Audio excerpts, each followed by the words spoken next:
Según varias fuentes, cada 13 segundos una persona presenta una demanda de divorcio en Estados Unidos. Cada 13 segundos. En el 2016 se divorciaron más de 100 personas cada hora en Estados Unidos, sin contar 6 estados.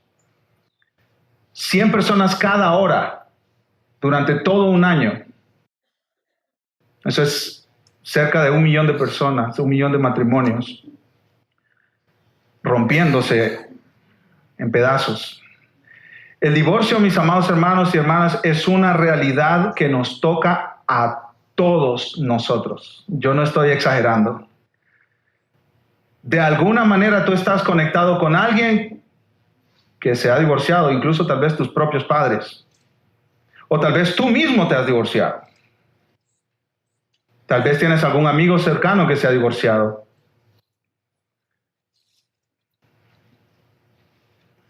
Tarde o temprano nos damos cuenta, como nos pasó a mi esposa y a mí recientemente, que aquel amigo que tenía un matrimonio que parecían que las cosas iban bien, se separó de su esposa. En las fotos de Facebook salían muy bonitos, pero de repente te llamaron y te dijeron, ya no más, ya no funciona nuestra relación. Nos separamos.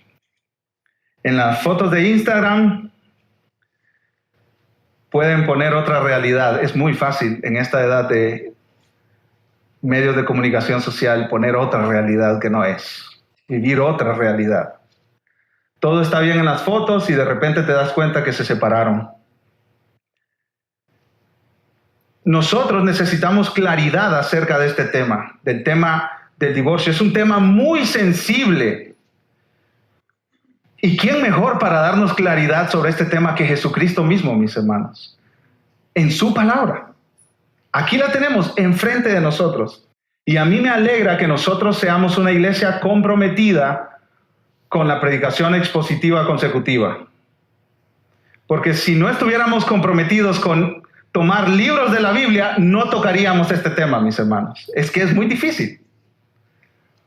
Algunas iglesias, los pastores se van saltando de aquí por allá y predican solo de sus temas favoritos.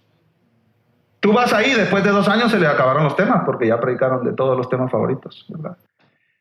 Y muy difícil encuentras temas como el divorcio y como otros temas que son controversiales hoy en día y temas sensibles. Por la gracia de Dios, por la providencia de Dios, estamos aquí. Marcos capítulo 10. Jesús está a pocas semanas de ser arrestado en Jerusalén. Jesús está a pocas semanas de ser juzgado injustamente y ser condenado a la cruz. Él está en territorio enemigo. La mayoría de su ministerio se llevó a cabo en el norte de Israel, en Galilea, y ahora Jesús está al sur, cerca de Jerusalén, en territorio enemigo. Y Marcos nos dice que Jesús tenía enemigos decididos a buscar su muerte, los fariseos y los líderes religiosos. Y en nuestro pasaje encontramos un intento más de estos enemigos de Jesús por verlo caer, por verlo en problemas, por sus respuestas, por sus palabras. Aquí encontramos 2 preguntas y 2 respuestas de Jesús. Es muy sencilla la división de este pasaje. La pregunta de los fariseos primero, la respuesta de Jesús. La pregunta de los discípulos, la respuesta de Jesús. Miremos en primer lugar, mis hermanos, la pregunta de los fariseos. Miremos la interacción entre estos hombres y Jesús. Versículo 1. ¿Están conmigo, mis hermanos? Marcos 10:1. Dice así la palabra del Señor. Levantándose de allí, vino a la región de Judea y al otro lado del Jordán. Y volvió el pueblo a juntarse a él y de nuevo les enseñaba como solía. Multitudes llegaron donde estaba Jesús y de repente, versículo 2, se acercaron los fariseos y le preguntaron, para tentarle, si era lícito al marido repudiar a su mujer. Los fariseos se acercaron con una pregunta deshonesta. Esta es una pregunta deshonesta. Esta no es una pregunta deseando tener información, deseando saber la opinión de Jesús. No, ellos vienen con hostilidad. Ellos desean matar a este hombre. Yo no sé si tú logras identificarte con estos fariseos. Ellos desean deshacerse de Jesús. Lo odian a muerte. No lo quieren, no quieren verlo, como decimos nosotros en América Latina, ni en pintura. La gente se ha ido detrás de Jesús, ha dejado a los fariseos, a los escribas, a los saduceos en sus enseñanzas, y la gente por miles y miles van donde estaba Jesús. Y lo odian a muerte por celos, por envidia y por cualquier otro pecado que te puedas imaginar. Ellos no quieren aprender de Jesús. Ellos quieren sorprenderlo en alguna palabra que no esté bien para que Jesús esté en problemas. Ellos quieren ver a Jesús muerto y necesitan evidencias para acusarlo. Necesitan de alguna manera tener razón para condenarlo. ¿Y cuál es la trampa que le están tendiendo a Jesús? Dice Marcos que le hicieron una pregunta para tentarle, para que él tropezara. Y el tema que escogieron estos hombres no era nada fácil, ni es nada fácil, el tema del divorcio. Un tema complicado, un tema sensible. Ellos querían desacreditar a Jesús de alguna manera para que fuera más fácil destruirlo. Esta pregunta en el tiempo de Jesús estaba basada en Deuteronomio 24. Deuteronomio 24. Y yo quiero que me acompañen allá, mis hermanos, por favor. El quinto libro del Antiguo Testamento, Deuteronomio capítulo 24. Este era el centro de la discusión en el tiempo de Jesús. Esto era de lo que discutían los fariseos. Esto era de lo que discutían los líderes religiosos de Israel. Este versículo era un tema común en las sinagogas y en las discusiones teológicas. Deuteronomio 24, 1. ¿Lo tienen, mis amados hermanos? Sí. Dice así: cuando alguno tomare mujer y se casare con ella, si no le agradare, por haber hallado en ella alguna cosa indecente, le escribirá carta de divorcio y se la entregará en su mano y la despedirá de su casa. El conflicto, la pregunta era: ¿qué significa la cosa indecente? Ellos daban por hecho que este pasaje habla de que cada hombre se puede divorciar de su mujer cuando le dé la gana. Ahora, la pregunta era: ¿qué razones tienes para divorciarte de ellas? ¿Qué significa esta cosa indecente?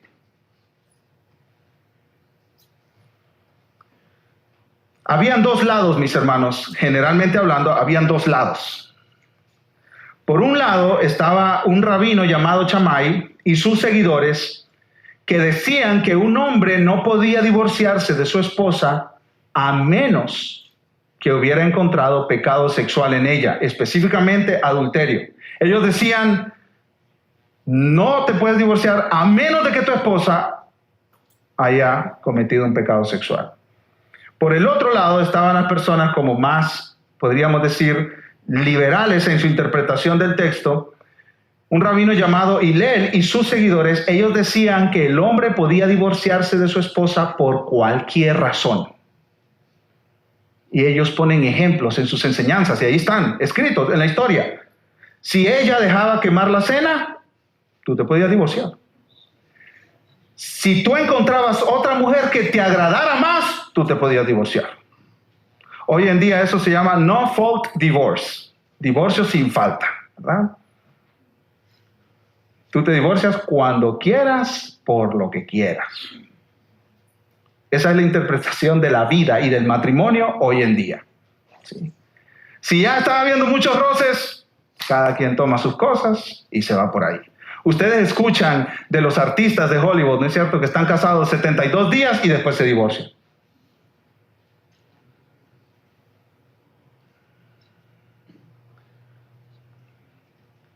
La diferencia de opiniones venía al interpretar la palabra indecente. ¿Qué es esa cosa indecente? Y básicamente la pregunta para Jesús es, ¿de qué bando estás? Jesús podía meterse en graves problemas al ponerse en un bando o en el otro. Podríamos decir que perdía seguidores, perdía gente que estuviera de acuerdo con él, que le aprobara sus enseñanzas. O peor aún, el problema podía ser más grande. Marcos nos dice que Jesús estaba en Judea del otro lado del río Jordán. Ese territorio se llamaba Perea y ese territorio, escuchen esto, era gobernado por Herodes Antipas. Si ustedes recuerdan, hace algunas semanas nosotros estudiamos el pasaje de Marcos donde se nos dice que Herodes Antipas le mandó a cortar la cabeza ¿a quién? A Juan el Bautista. ¿Por qué? ¿Cuál era el asunto? Porque Juan le condenaba que él se había divorciado de su esposa, que Herodías se había divorciado de su esposo y se habían casado. Yo me imagino, no lo dice el texto, pero yo me imagino que los fariseos pensaron, si Herodes le cortó la cabeza a Juan por el tema del divorcio, Herodes se la puede cortar también a Jesús. Metámoslo en problemas. Metámoslo en graves problemas. ¿Y cuál es la respuesta de Jesús, mis hermanos? Vamos a regresar a Marcos, capítulo 10, en el versículo 3. Marcos, capítulo 10, versículo 3. Él, Jesús, respondiendo les dijo, ¿qué os mandó Moisés? ¿Qué dice la Biblia, muchachos? ¿Qué dice la Biblia? ¿Qué dice la Escritura? Cristo conocía la discusión y llevó la conversación a un territorio más sólido. Él no dijo Chamay, Hilel, el rabino este, el rabino aquel. Él dice, ¿qué dice la Biblia? ¿Qué les mandó Moisés? Él llevó toda la conversación a las Escrituras, porque las Escrituras son la máxima autoridad. No hay otra autoridad fuera de esta. Hermanos, cuando hablamos del divorcio, y yo quiero que ustedes escuchen esto, y yo lo digo con todo el amor del mundo. Cuando hablamos del divorcio, es muy fácil hablar de ese tema desde una posición emocional. Entonces, como tus papás se divorciaron, entonces tú tienes temor de hablar de este tema, de acuerdo a cómo lo presenta la Biblia.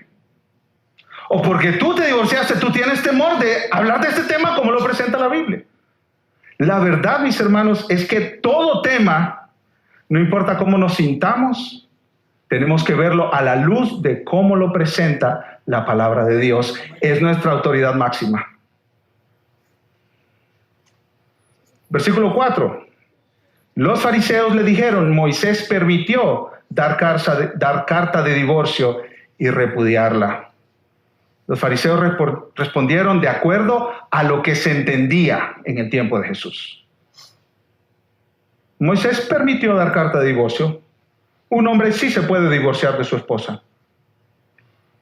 Pero la pregunta acerca de las razones para el divorcio quedaba todavía sin respuesta. Versículo 5, mis hermanos. Y respondiendo Jesús les dijo, por la dureza de vuestro corazón os escribió este mandamiento. A quienes les gusta el lenguaje médico, esa frase dureza de corazón es esclerocardía, esclerosis del corazón. El corazón endurecido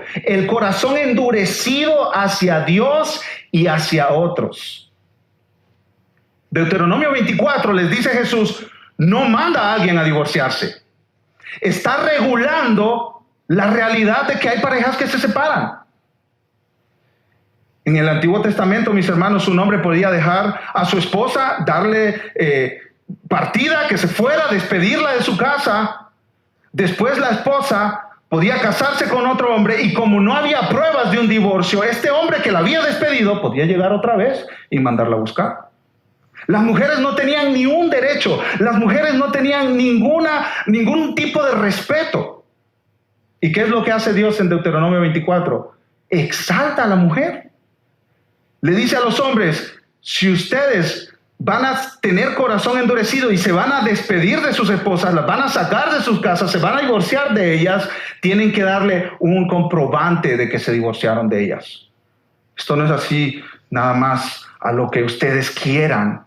La mujer tiene dignidad y respeto. Mis amados hermanos, no hay otra religión y otra perspectiva en el mundo como el cristianismo que exalta a la mujer, le da su lugar adecuado. Esta semana se celebró el Día Internacional de la Mujer, ¿no es cierto, mis amados hermanos?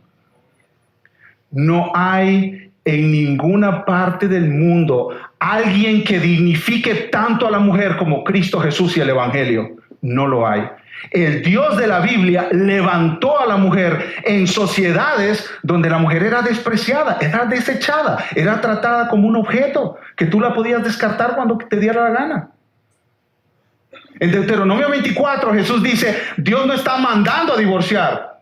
¿Te puedes divorciar? No, Él está diciendo, como ustedes tienen corazones tan duros, y el divorcio se da por la dureza del corazón de las personas, como ustedes tienen corazones tan duros, vamos a regular la manera en que ustedes se separan.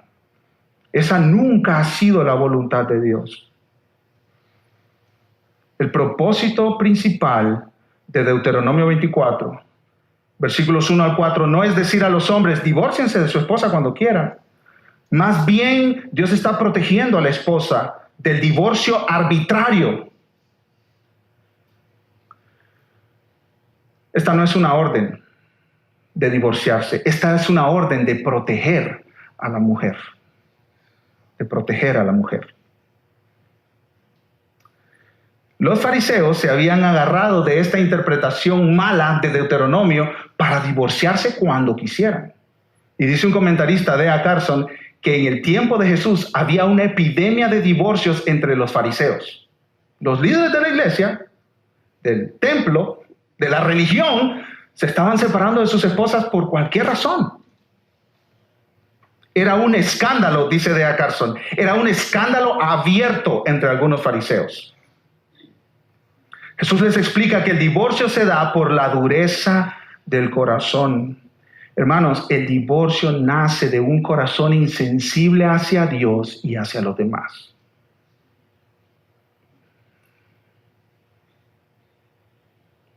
El propósito de Dios no es que el matrimonio termine en divorcio. Su diseño original nos muestra que Dios, al crear al hombre y a la mujer y a unirlos en matrimonio, Dios nos muestra que esa unión debería ser inquebrantable, una unión para toda la vida. ¿Y qué hace Jesús, mis hermanos? Los regresa al principio, a la creación, al plan original de Dios. Miren conmigo Marcos 10, versículo 6. Pero al principio de la creación, varón y hembra los hizo. Dios no hizo varios varones y varias mujeres para que pudieran cambiar de pareja cuando ellos quisieran. Él creó dos personas, un hombre y una mujer, y los casó. Dios los casó. Dios ofició el primer matrimonio. Dios le dio esta mujer a Adán. ¿Quién creó el matrimonio, mis hermanos? Dios. ¿Y quién establece los parámetros cómo se debe ver el matrimonio? Dios.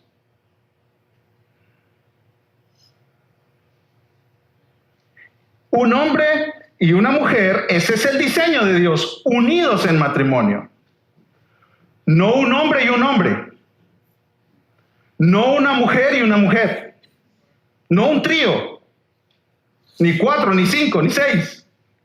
Un hombre y una mujer unidos en matrimonio hasta el final. Ese es el plan de Dios, ese es el propósito de Dios. Hermano, hoy en día, y platicaba esto con unos hermanos de nuestra iglesia que fueron de vacaciones a Chicago, hoy en día está de moda ser gay, es como cool, es la onda, ¿verdad? Y en los programas de televisión se celebra eso, se celebra, y por ahí anda Ellen, que no me explico cómo un creyente puede celebrar lo que hace Ellen, o lo que dice,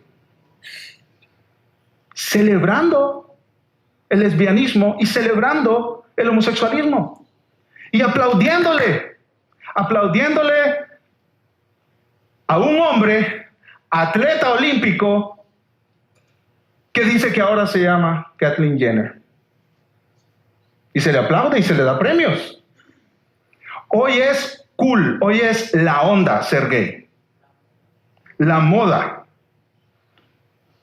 Y si vas al centro de las grandes ciudades, al downtown de las grandes ciudades de este país,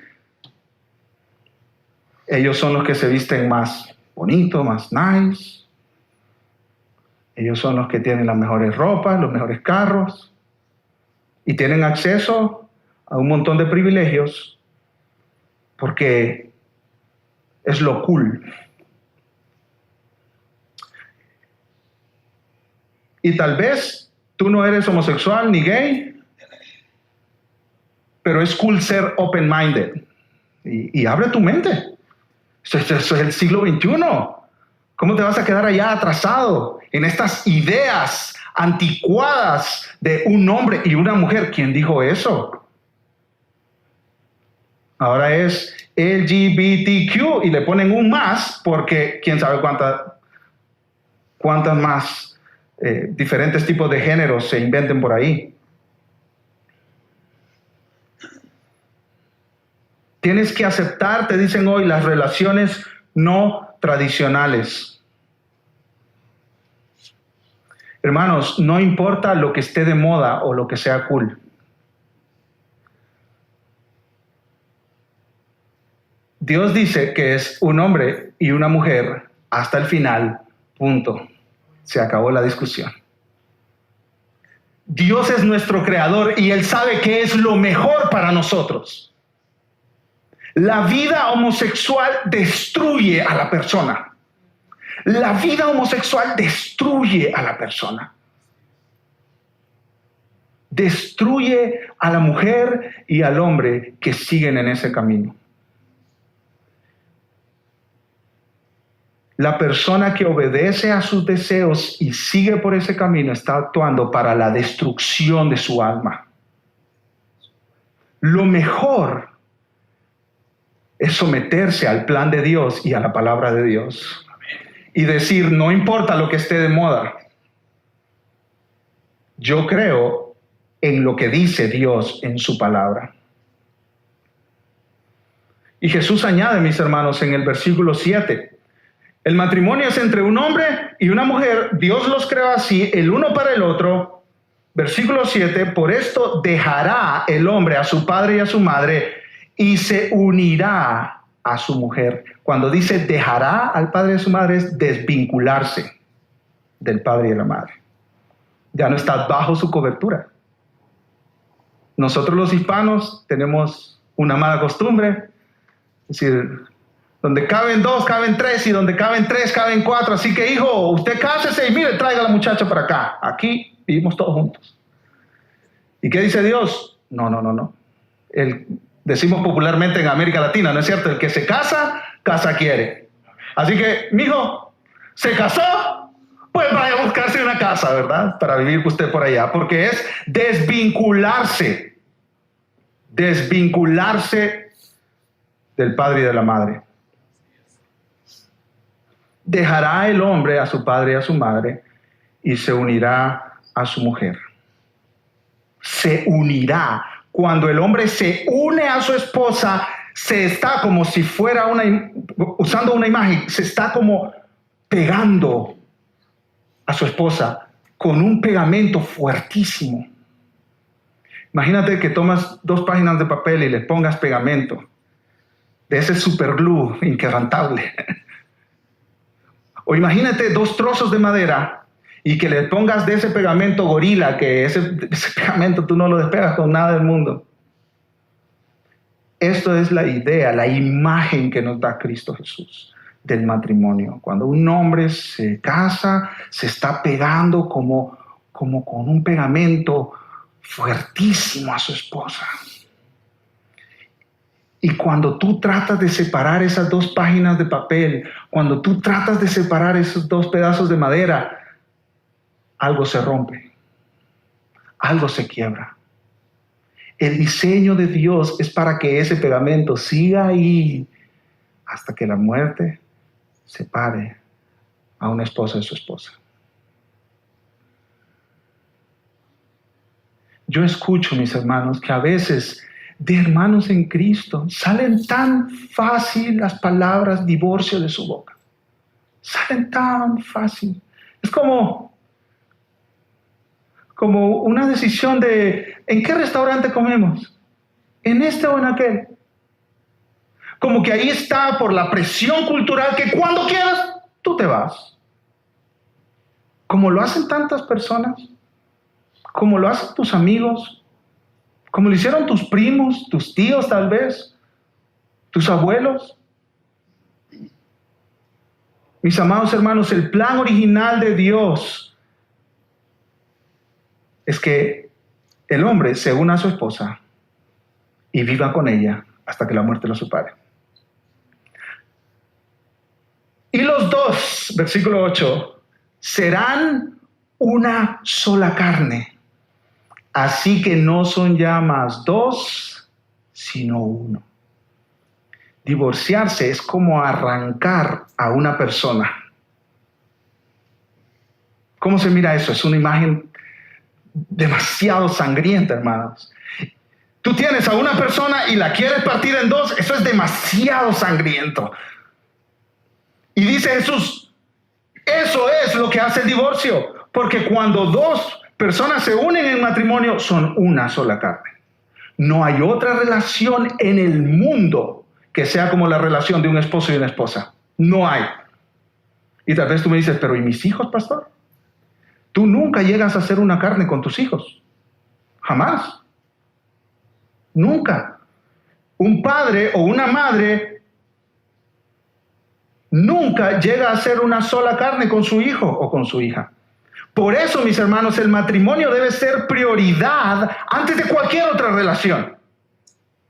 Tu relación con tu padre no es prioridad, con tu mamá no es prioridad, tu relación con tus hermanos no es prioridad, tu relación con tus hijos no es prioridad. Tu relación con tu esposa es la prioridad. Y a veces parece en nuestras vidas que todo está invertido. La última cosa del día es preguntarle a tu esposa cómo te fue. El último esfuerzo del día es preguntarle a tu esposo cómo estás. El hermano Paul Washer pone una imagen bien fuerte.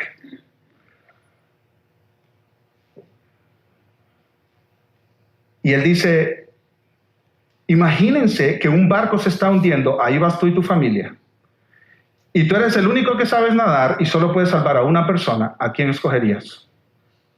Tienes que ver prioritariamente por tu cónyuge. No, pastor, pero es que él ya vivió, usted no sabe cuánto. A mí lo que me dan ganas es de empujarlo más al fondo.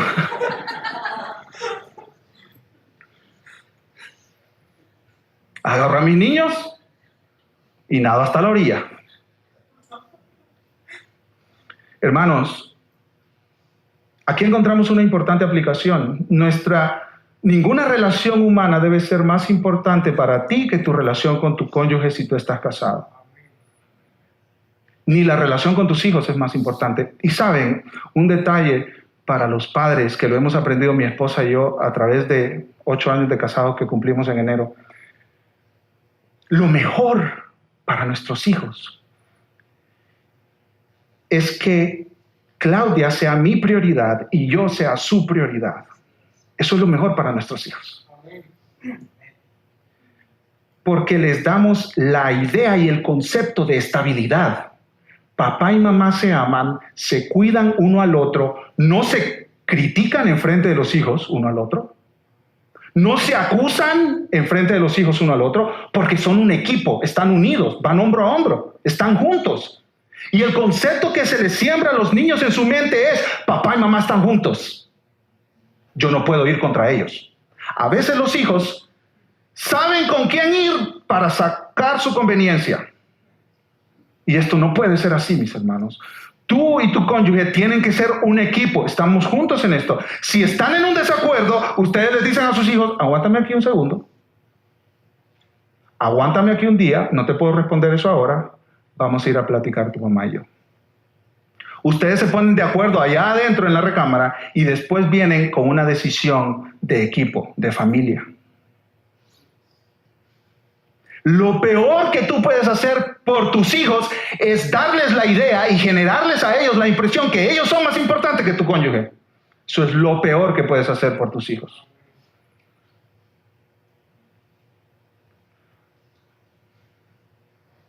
A los ojos de Dios, una pareja casada es una sola carne. Forman una unión indivisible. Los fariseos leían Deuteronomio 24 y decían, ¡oh, carta de divorcio! ¿Cuáles son las razones para divorciarme? Válidas. Para divorciarme. Ese es el concepto detrás de la pregunta, ¿no es cierto? Yo quiero saber que tengo mi conciencia tranquila porque me divorcié por las razones correctas. Jesús le da la vuelta a todo el concepto de los fariseos y les dice, es que Dios no quiere que te divorcies. El punto de Jesús es que los fariseos no han leído bien la Biblia. Lean bien la Biblia. Lean bien la Biblia. El debate está equivocado desde el mero principio con los fariseos. Y Jesús, entonces ahora en el versículo 9 y 10, cita Génesis capítulo 1 y Génesis capítulo 2. Marcos 10:9. Por tanto, dice Jesús, citando Génesis 1:27, lo que Dios juntó, no lo separe el hombre. Todos nosotros sabemos esa frase, ¿no es cierto? Lo que Dios juntó, no lo separe el hombre. Dios ordena el matrimonio y por lo tanto, escribe un comentarista, no puede ser quebrantado por el hombre. Detrás del concepto del divorcio tiene que estar claro el concepto del matrimonio. Los fariseos vinieron a hablar del divorcio y Jesús empezó a hablar del matrimonio, porque ellos no entendían lo que es el matrimonio. El matrimonio es como dos personas que dicen, nos gustamos, nos casamos, nos separamos. No. El matrimonio es hecho delante del mismo trono de Dios. Él es testigo número 1 de tu matrimonio. Tu compromiso es delante de tu esposa, delante de los testigos que tuviste en la boda y delante del mismo Dios. El divorcio es contrario a la institución divina. El divorcio es contrario a la naturaleza del matrimonio. El divorcio es contrario a la acción divina de unir personas. Dice Jesús, es que no puedes venir detrás de Dios separando lo que Él está uniendo. No puedes.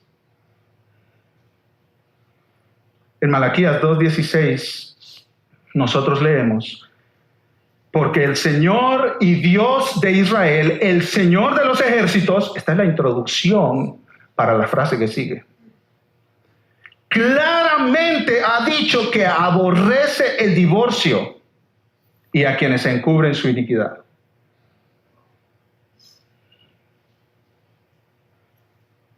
Aquí tenemos otra aplicación para nosotros, mis hermanos. El matrimonio fue creado por Dios. Dios lo inventó, Dios lo ideó y es honroso. Amén, mis hermanos. El matrimonio es bueno, es honroso.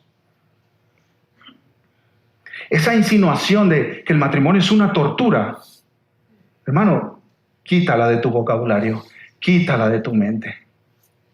A veces hasta en broma se dice, nuestro hermano aquí se va a casar. La que te espera, muchacho.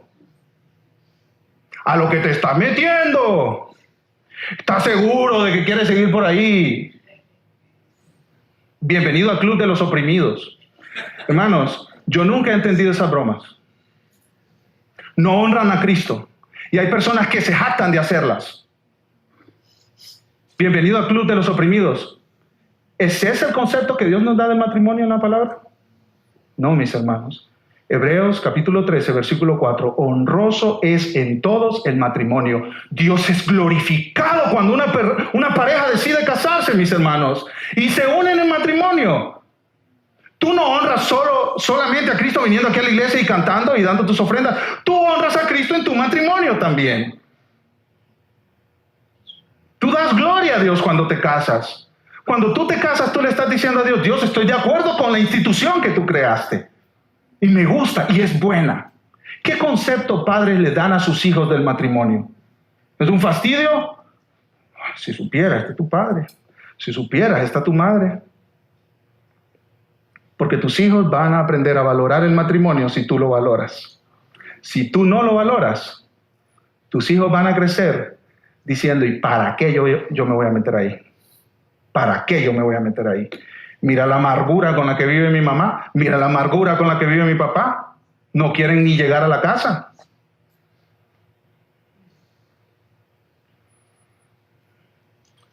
El matrimonio es difícil por nuestro pecado, pero es una bendición, mis hermanos.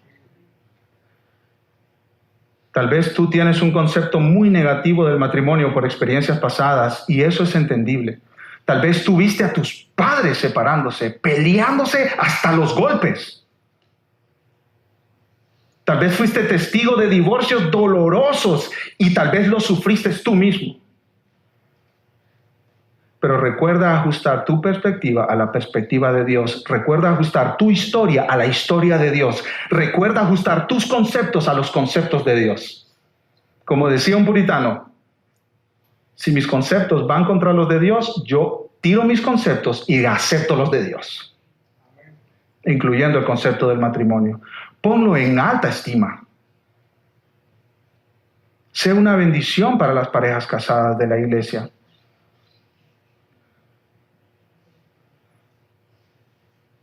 Ahora, pasamos al tercer encabezado, la pregunta de los discípulos. Los fariseos preguntaron, Jesús les respondió. Jesús cerró la conversación y se fue de ahí. Cuando llegaron a la casa, los discípulos empezaron a investigar y a preguntar. Miren conmigo el versículo 10. En casa volvieron los discípulos a preguntarle de lo mismo. Los discípulos, mis amados hermanos, quedaron escandalizados con esta enseñanza de Jesús. Quedaron escandalizados. Porque en la idea de aquel tiempo, como en la idea de nuestro tiempo, tú te divorcias cuando te da la gana. Por cualquier razón. Divorcio sin falta. O sea, sin razón. ¿Por qué te divorcias? ¿Por qué? Porque me divorcié. Porque ya no quiero estar con mi cónyuge. Somos incompatibles, dice la gente. Incompatibles, se menciona mucho eso. Incompatibles, incompatibles, incompatibles.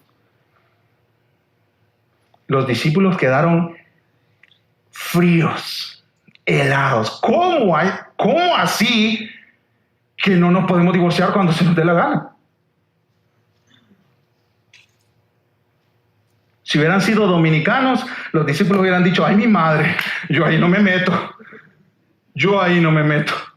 Wow, esto sí está difícil.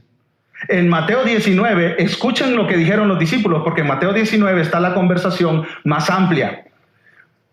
Los discípulos dijeron, si así es la condición del hombre con su mujer, no conviene casarse, mejor no me caso, porque yo quiero casarme y tener la libertad de divorciarme cuando yo quiera. Jesús, ¿qué les dijo? Cuando los discípulos preguntaron, Jesús dijo, lo que Dios juntó, no lo separe el hombre. Versículo 11, y les dijo, cualquiera que repudia a su mujer y se casa con otra, comete adulterio contra ella. Y si la mujer repudia a su marido, se casa con otro, comete adulterio. La enseñanza de Jesús era totalmente contraria a la enseñanza del judaísmo. Al único que se le podía cometer adulterio era el hombre. Si el hombre engañaba a su esposa, no se contaba como adulterio en contra de ella. Y como les dije hace un momento, mis hermanos, Jesús exalta a la mujer. Y dice, el hombre que se divorcia y se casa con otra está pecando contra la que fue su esposa. Jesús eleva la dignidad de la mujer. Según la ley judía, los hombres manejaban a su antojo el matrimonio. El hombre se podía divorciar de la esposa, pero la esposa no se podía divorciar del esposo, hasta que el esposo le daba el visto bueno.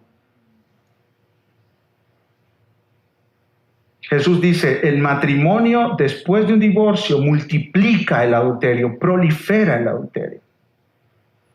Ahora, aquí nos preguntamos, mis hermanos, ¿hay alguna causa justificada para el divorcio?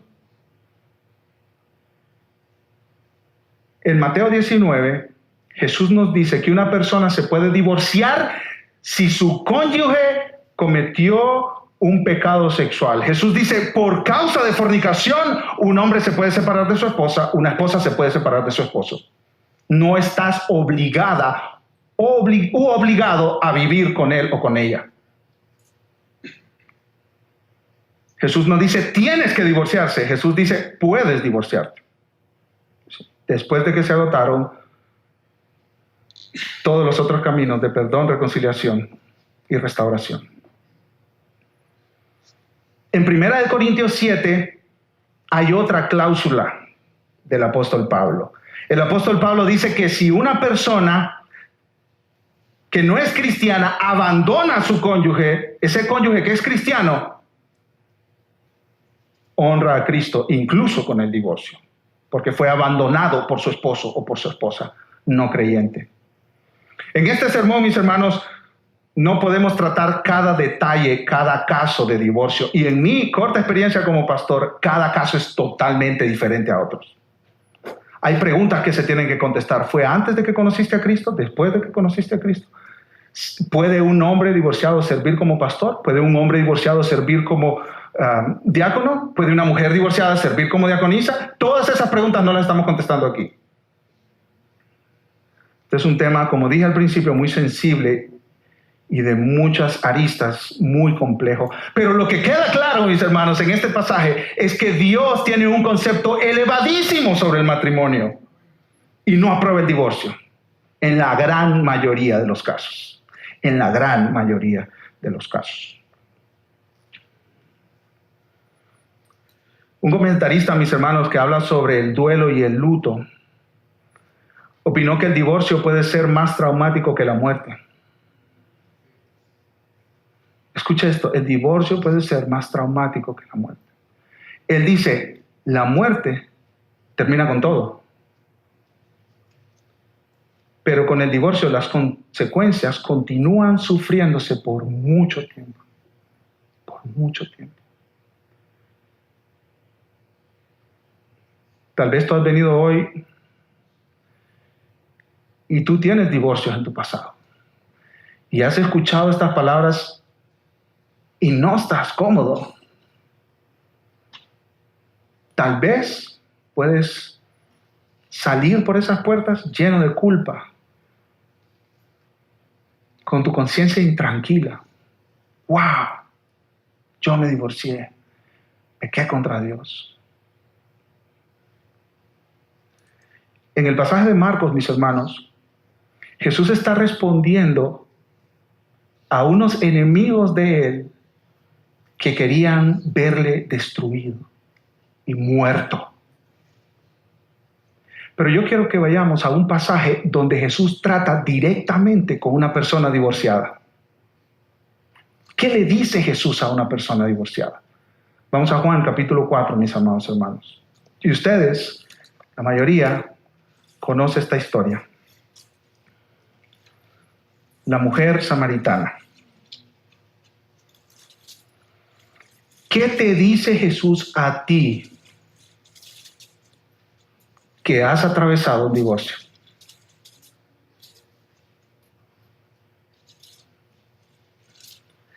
Juan capítulo 4 dice así, mis hermanos. Versículo 1. Cuando pues el Señor entendió que los fariseos habían oído decir, Jesús hace y bautiza más discípulos que Juan, aunque Jesús no bautizaba, sino sus discípulos, salió de Judea y se fue otra vez a Galilea. Y le era necesario pasar por Samaria. Generalmente los judíos no pasaban por Samaria cuando hacían ese viaje, del norte a sur o del sur al norte. Rodeaban Samaria para no pasar por ahí. Pero dicen Juan que le era necesario. Tenía una conversación que llevar a cabo con una mujer divorciada. La gran misericordia de nuestro buen Dios. Él pone el estándar muy alto en cuanto al matrimonio. Y se acerca con gracia y con misericordia a aquellos que no merecen que Jesús se les acerque. A aquellos que sienten que por su divorcio han fracasado. Cuánta gracia hay en nuestro Salvador, mis hermanos. Le era necesario pasar por Samaria para tener una conversación con una mujer divorciada.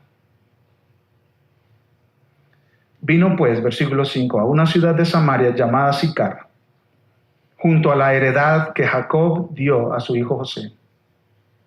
Y estaba allí el pozo de Jacob. Entonces Jesús, cansado del camino, se sentó así, junto al pozo. Era como la hora sexta.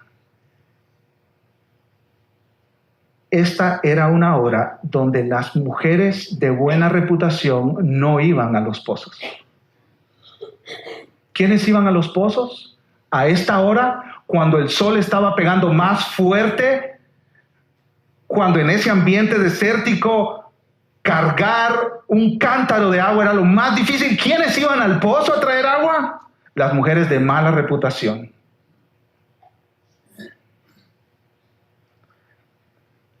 El grupo de las mujeres llamadas las vírgenes, aquellas que tenían una buena reputación en la comunidad, iban a traer agua al pozo tempranito en la mañana, en los mejores horarios del día. Pero las mujeres de mala reputación iban en la hora más dura. Y Jesús fue exactamente al pozo que tenía que ir, a la ciudad que tenía que ir, a la hora que tenía que ir, porque tenía que hablar con una mujer de mala reputación, divorciada. Vino una mujer de Samaria a sacar agua, y Jesús le dijo, dame de beber, pues sus discípulos habían ido a la ciudad a comprar de comer. La mujer samaritana le dijo, ¿cómo tú siendo judío me pides a mí de beber, que soy mujer samaritana? Porque judíos y samaritanos no se tratan entre sí. Se supone que tú no me debes de estar hablando ahorita, dirigiéndome la palabra. Respondió Jesús y le dijo, si conocieras el don de Dios y quién es el que te dice, dame de beber, tú le pedirías y él te daría agua viva. La mujer le dijo, Señor, no tienes con qué sacarla y el pozo es hondo. ¿De dónde pues tienes el agua viva? ¿Acaso eres tú mayor que nuestro padre Jacob, que nos dio este pozo, del cual bebieron él, sus hijos y sus ganados? Respondió Jesús y le dijo, cualquiera que bebiere de esta agua volverá a tener sed. Mas el que bebiere del agua que yo le daré no tendrá sed jamás, sino que el agua que yo le daré será en él una fuente de agua que salte para vida eterna. Jesús le estaba ofreciendo el regalo de la salvación a esta mujer. La mujer le dijo, Señor, dame esa agua, para que no tenga yo sed, ni venga aquí a sacarla. Versículo 16, Jesús, que conocía perfectamente la historia de esta mujer, le dijo, ve, llama a tu marido y ven acá. El creador del matrimonio le está diciendo a esta mujer que vaya a traer a su marido. Versículo 17, respondió la mujer y le dijo, no tengo marido. Jesús le dijo, bien has dicho, no tengo marido, porque 5 maridos he tenido. 5 fracasos matrimoniales he tenido. 5 divorcios he tenido. He estado unida con pegamento y me han arrancado 5 veces. Si un matrimonio es traumático, imagínate 5. 5 maridos has tenido y el que ahora tienes no es tu marido. Esta señora ya se cansó de tratar casarse, entonces mejor unión libre. Esto has dicho con verdad. La mujer le dijo, Señor, me parece que tú eres profeta. Y le cambia el tema totalmente porque ella no quiere hablar de sus divorcios. Nuestros padres adoraron en este monte y vosotros decís que en Jerusalén es el lugar donde se debe adorar. Jesús le dijo: mujer, créeme que la hora viene cuando ni en este monte ni en Jerusalén adoraréis al Padre. Vosotros adoráis lo que no sabéis, nosotros adoramos lo que sabemos, porque la salvación viene de los judíos. Le está clarificando la escena, poniéndose él como el salvador de su alma. Versículo 23, mas la hora viene y ahora es cuando los verdaderos adoradores adorarán al Padre en espíritu y en verdad, porque también el Padre tales adoradores busca que le adoren. Dios es espíritu, y los que le adoran en espíritu y en verdad es necesario que adoren. Le dijo la mujer: sé que ha de venir el Mesías, llamado el Cristo. He escuchado de eso por ahí. Cuando Él venga nos declarará todas las cosas. Versículo 26, Jesús le dijo: yo soy el que habla contigo. Yo soy tu Salvador, yo soy tu perdonador de todos tus pecados, de todos tus divorcios. Hermanos, el divorcio no es el pecado imperdonable.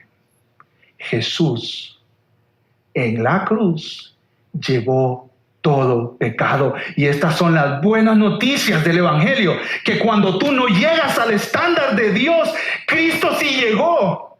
Cristo sí llegó al estándar de Dios. Y Él es sustituto, tomando el castigo que tú mereces recibir por tus pecados. Él es el sustituto. Y estas son las buenas noticias para divorciados y para no divorciados. Estas son las buenas noticias para todos los pecadores.